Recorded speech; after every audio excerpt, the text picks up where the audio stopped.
जरा सोचिए, एक ऐसा समय जब भारत दौलत, ताकत और ज्ञान में दुनिया में सबसे आगे था। एक ऐसा दौर जब आर्ट, साइंस, मैथ्स, लिटरेचर मतलब हर फील्ड में भारत का ही बोलबाला था। जी हाँ, हम बात कर रहे हैं गुप्त साम्राज्य की, जिसे भारत का स्वर्ण युग भी कहा जाता है। लेकिन ये सवाल तो मन में उठता ही है कि आखिर किसी भी दौर को गोल्डन एज या स्वर्ण युग बनाता क्या है। तो इस पड़ताल में हम इसी सवाल का जवाब ढूंढेंगे। हम समझेंगे कि कैसे गुप्त साम्राज्य बना, कैसे अपने शिखर पर पहुंचा और हमारे लिए क्या विरासत छोड़ गया।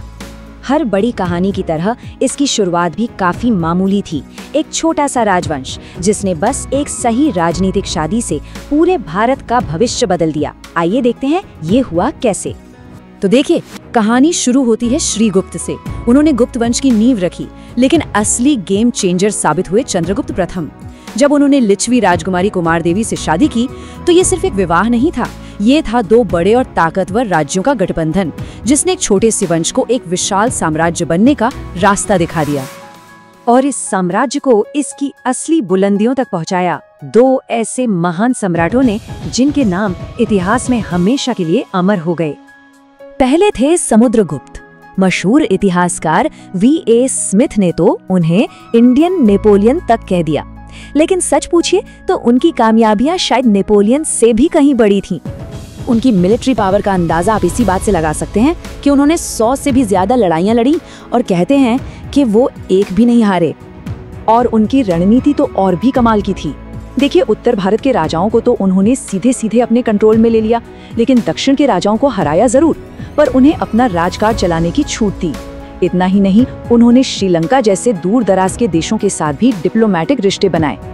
तो समुद्रगुप्त ने साम्राज्य को दी फौलादी ताकत, लेकिन उनके बाद जो आए यानी चंद्रगुप्त द्वितीय, जिन्हें हम सब विक्रमादित्य के नाम से जानते हैं, उन्होंने इस साम्राज्य को कल्चर और पैसे दोनों में टॉप पर पहुंचा दिया। उनकी सबसे बड़ी मिलिट्री जीत थी शकों को हराना। ये शक लोग सदियों से पश्चिमी भारत के अमीर बंदरगाहों पर कब्जा जमाए बैठे थे। विक्रमादित्य की बस इस एक जीत ने समंदर के रास्ते होने वाले व्यापार के सारे दरवाजे खोल दिए और साम्राज्य में जैसे दौलत की बाढ़ आ गई। और हाँ, विक्रमादित्य का दरबार सिर्फ योद्धाओं से नहीं बल्कि बुद्धिजीवियों से भी भरा रहता था। उनके दरबार में थे नवरत्न, मतलब अपनी अपनी फील्ड के 9 सबसे बड़े दिग्गज। सोचिए, महाकवि कालिदास, महान गणितज्ञ आर्यभट्ट और आयुर्वेद के जनक धन्वंतरी, ये सब एक ही जगह एक ही समय पर मौजूद थे। तो राजा तो महान थे ही, लेकिन वो कौन सी चीजें थीं, वो कौन सा सिस्टम था जिसने इस गोल्डन एज को हकीकत बनाया? इसका राज छुपा है गुप्त एडमिनिस्ट्रेशन में। ये एक बहुत ही बैलेंस्ड सिस्टम था। सेंटर में राजा और उनकी कैबिनेट थी, कुछ आज के किंग प्लस कैबिनेट मॉडल जैसा। फिर पूरे साम्राज्य को प्रांतों, जिलों और गांवों में बांटा गया था।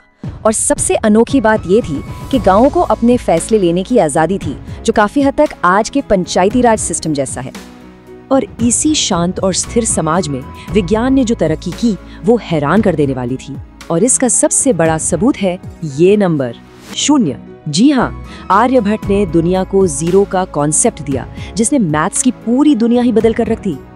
इतना ही नहीं, उन्होंने पाई की वैल्यू भी इतनी सटीक निकाली जो आज की मॉडर्न कैलकुलेशन के भी बहुत ज्यादा करीब है।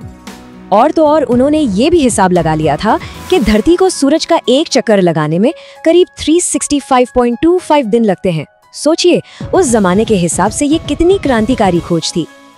और ये ज्ञान का विस्फोट सिर्फ कुछ विद्वानों तक ही सीमित नहीं था। इसी दौर में दुनिया की सबसे मशहूर यूनिवर्सिटीज में से एक नालंदा यूनिवर्सिटी अपने चरम पर थी, जहां दुनिया भर से 10,000 से ज्यादा स्टूडेंट्स और 2,000 टीचर्स ज्ञान हासिल करने और बांटने आते थे। ये एक ग्लोबल सेंटर ऑफ लर्निंग था। तो चलिए वापस अपने पहले सवाल पर आते हैं। गुप्त काल को स्वर्ण युग क्यों कहते हैं?